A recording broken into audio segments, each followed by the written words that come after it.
You know, fairy tales, they're not just for kids, are they? They're these complex little machines full of rules, magic, and serious consequences. So today, we're going to take apart the three gold spinners and see what really makes this classic story tick. And right from the get-go, we get this really ominous warning. It's a strict rule, and it comes with a terrifying prophecy. I mean, this one sentence, it lays out all the stakes. It's the engine for the entire story that's about to happen. So where does a prophecy like that come into play? Well, it's hanging over what looks like a gilded cage. We meet these three sisters, tucked away in a cottage, and they're stuck doing this really strange, endless task for their guardian. This, right here, is their everyday life. And their whole life is just dictated by these really strict rules. It's not just a job, it's like a ritual. They're spinning this magical golden thread all day, every day, and they have no clue where it comes from or what it's even for. And then you get the big one. Absolutely no speaking to any men. Come on, in a fairy tale, a rule like that is basically an invitation, right? You just know it's going to be broken. And man, things change fast. The old woman takes off on a trip, which, leaves a total power vacuum. And wouldn't you know it, just 3 days later, fate literally knocks on the door in the form of a lost prince. The clock is officially ticking. This whole week is going to be a pressure cooker. So this meeting with the prince, it's not just some random event. In storytelling terms, this is what you call crossing the threshold. His arrival is the spark, the thing that shatters their little isolated bubble and forces a choice that's going to change everything. And right here, this is where their paths split. The older sisters, they're terrified. They remember the warning, they want to stick to the rules. But the youngest sister, she sees this guy in trouble and chooses compassion over just being obedient. That decision she makes, to help him, that's the first real act of rebellion in the whole story. And boom, her choice has an immediate, magical consequence. On the one hand, she gets a promise of marriage, which is great, but on the other, that witch's prophecy starts coming true like instantly. The golden thread itself, this weird, magical thing they've been spinning their whole lives, it physically changes. It loses its shine. It's a real, tangible sign that she broke the rule. And of course, the old woman, who, surprise, surprise, we now figure out is a witch, she comes back. She sees that dull, lifeless thread, and she is furious. This is it. This is the ordeal. The real price for breaking that rule is about to be collected, and it is so much worse than anyone could have possibly imagined. But our hero, she isn't completely defenseless. She has this secret weapon, this amazing gift. She can actually understand the language of birds. It's her only connection to the outside world, her only real hope of getting a message out for help. And just look at how methodical the witch is. This is cold. She doesn't just, lose her temper and lash out. No. She performs a ritual. It's this step-by-step process. It's calculated, terrifying magic. And it all leads to this one cursed ball, designed for one thing and one thing only: revenge.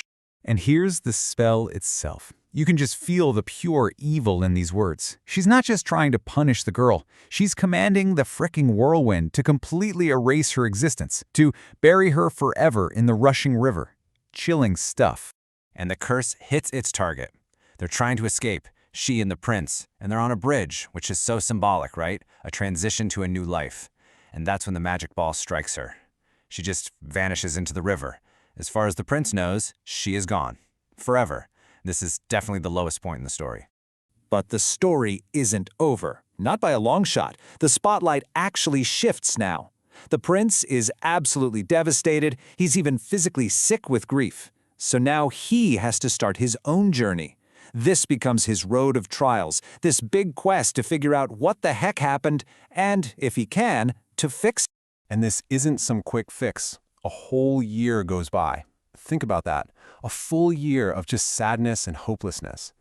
That passage of time really hammers home how deep his loss is and how powerful this curse is, before he finally gets his first clue. So where does the clue come from? From a song. A really sad song coming from a golden lotus flower. It's like a message from another world, and it reveals the most important thing. She's not dead. She's been transformed, she's trapped, and worst of all, she feels totally abandoned. So that leads to this huge kind of amazing question, right? How do you rescue a princess who's been turned into a flower? I mean, it's a magical puzzle. Normal rules just don't apply here. The rest of the prince's whole journey is about figuring out the answer to this completely impossible problem. Yeah, he definitely can't solve this one by himself. The clues start pouring in from all over. Her sisters are the ones who realize the lotus is her. The birds fill in some of the backstory. And then an eagle, of all things, delivers a message from some far-off wizard. And there it is, the solution. The prince has to go through a difficult trial, one that's going to require him to transform too. Okay, so this is it. We're at the climax. This is the final showdown to undo the witch's dark magic. The prince knows what he has to do. Now the only question is, does he have the guts to actually go through with it and bring her back? And the solution has this really beautiful, almost poetic symmetry to it. To save the girl who's a lotus flower, the prince has to become a crab. Yeah, a crab. He has to go under her world, the water, and literally free her roots from the mud. It's such a powerful metaphor, isn't it? A truly transformative act of love. And with these simple but incredibly powerful words, the spell shatters, the magic reverses, and they both return to their human forms. They're finally free from that witch's curse. But wait, we're not quite done. What about everyone else? Well, the prince is a good guy. He goes back and rescues the other two sisters just like he promised.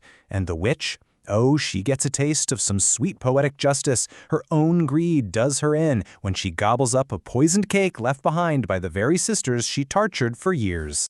And so we get to that classic, wonderful ending. The curse is broken, the bad guy is gone, the family's back together, and the couple that went through absolute hell can finally, be together. It's just a really satisfying end to a super dangerous journey. But before we wrap up, let's just rewind for a second back to the very beginning. The whole story hangs on that golden thread. What is that thing, really?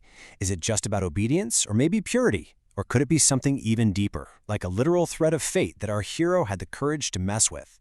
It's a question that makes you realize there's a lot more going on in this story than you might think.